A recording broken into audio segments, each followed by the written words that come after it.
प्रिय छात्रों, हम अति महत्वपूर्ण प्रश्न लेकर के आए हैं। कक्षा 9 सामाजिक विज्ञान इतिहास फ्रांसीसी क्रांति। जैकोबिन क्लब के सदस्य कौन थे? जैकोबिन क्लब के सदस्य गरीब वर्ग के थे। इनमें दुकानदार, जूता बनाने वाले, पेस्ट्री कुक बनाने वाले, घड़ी साज, दैनिक दिहाड़ी मजदूर आदि। इस क्लब का नेता रॉबेस्पियर था। यह आपको लिखना है अपनी कॉपी में।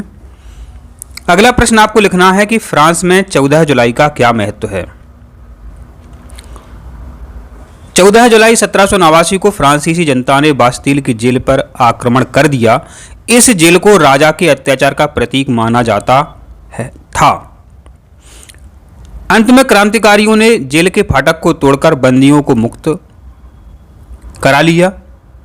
इसलिए फ्रांस में हर साल 14 जुलाई को फ्रांस के राष्ट्रीय दिवस के रूप में मनाया जाता है, जिसे बास्तील दिवस भी कहा जाता है। टाइद क्या है? चर्च के द्वारा वसूल किया जाने वाला कर टाइद कहलाता है। यह कृषि उपज का 10वां हिस्सा होता था। गिलोटिन क्या था? गिलोटिन एक ऐसा यंत्र था जो 2 स्तंभों और एक फरसे से बना था, जिसे मृत्युदंड देने के लिए इस्तेमाल किया जाता था। इससे व्यक्ति का सिर धड़ से अलग हो जाता था। एस्टेट जनरल से आप क्या समझते हो?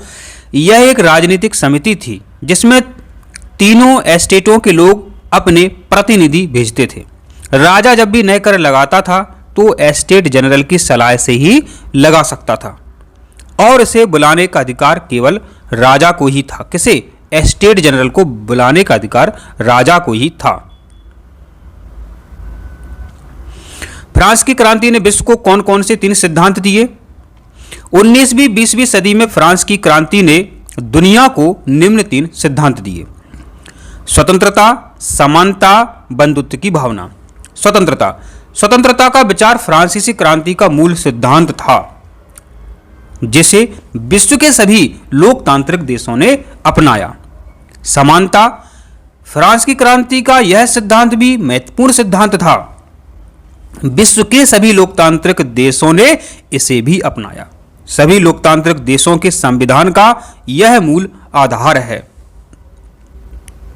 बंधुत्व की भावना, फ्रांसीसी क्रांति ने विश्व के सामने बंधुत्व की भावना प्रस्तुत की।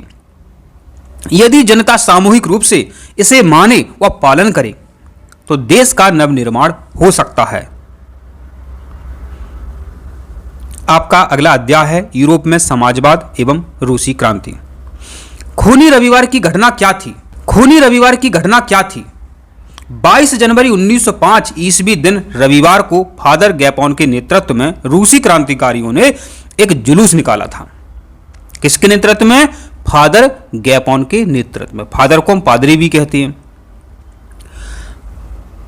तो 22 जनवरी 1905 ईस्वी दिन रविवार था को फादर गैपोन के नेतृत्व में रूसी क्रांतिकारियों ने एक जुलूस निकाला था।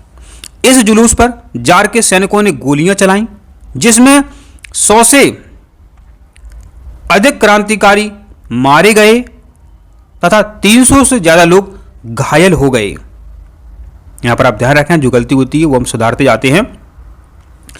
जिसमें 100 से अधिक क्रांतिकारी मारे गए तथा 300 से ज्यादा लोग घायल हो गए। रविवार के दिन घटना होने के कारण इसे खूनी रविवार की घटना कहते हैं। आप वीडियो सुने, उससे भी आपको याद हो जाएगा 1917 में रूस में जार का शासन क्यों खत्म हो गया, समाप्त हो गया, अंत हो गया। रूस में जार का शासन खत्म होने के प्रमुख कारण इस प्रकार हैं।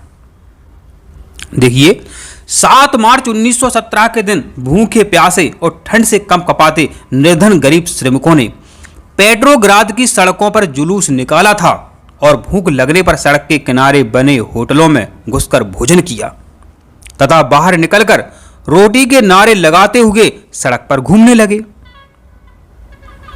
जार के अधिकारियों ने सैनिकों को गोली चलाने की आज्ञा दी, परंतु सैनिकों ने नंगे भूखे मजदूर पर गोली चलाने से इनकार कर दिया। इस प्रकार क्रांति का सूत्रपात सेना के असहयोग आंदोलन से शुरू हो गया। अब बच्चों एक दिन बाद क्या होता है वो भी अपन देख लेते हैं। दूसरे दिन 8 मार्च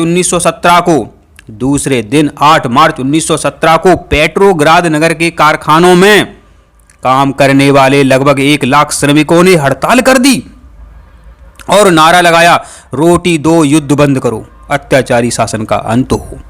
आप इतना ही लिख सकते हैं। यदि आप लिखना चाहते हैं तो और लिख सकते हैं, इन सब के कारण जार द्वारा मार्च में ही रूस की संसद ड्यूमा को भंग कर दिया, इस आंदोलन के कारण।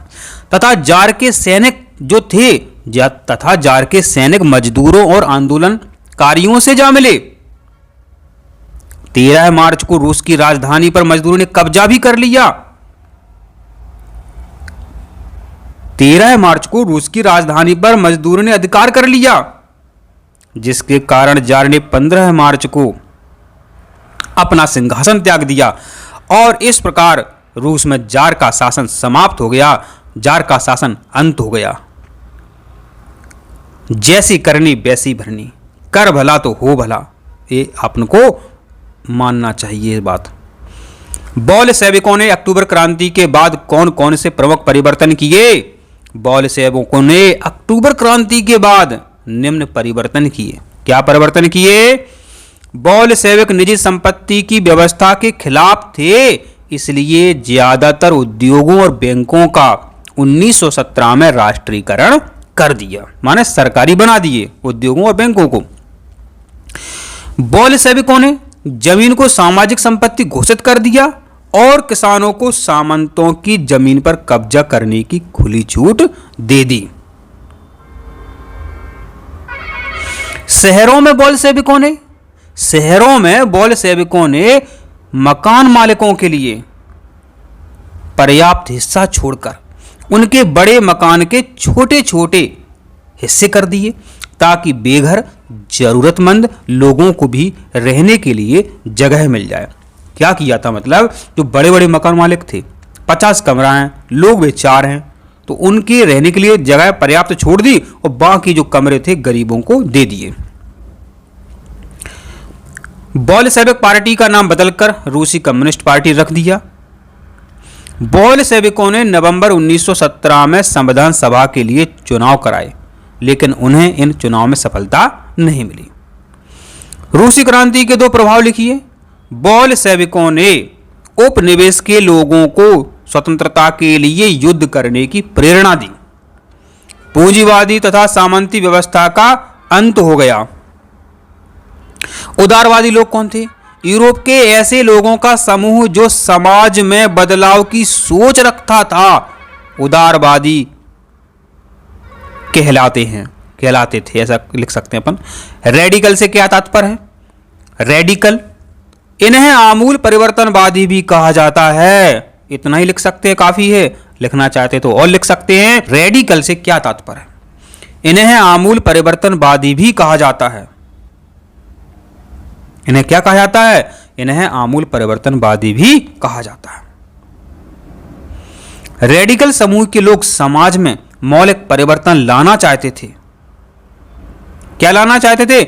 मौलिक परिवर्तन लाना चाहते थे। वह ऐसी सरकार चाहते थे जो आबादी की बहुमत के समर्थन पर बनी हो। यह समूह बड़े बड़े जमींदारों एवं उद्योगपतियों के विशेष अधिकारों के खिलाफ थे। 1905 के पहले रूस के आर्थिक हालात कैसे थे? 1905 के पहले रूस को 1905 के पहले रूस का समाज 2 भागों में बटा था।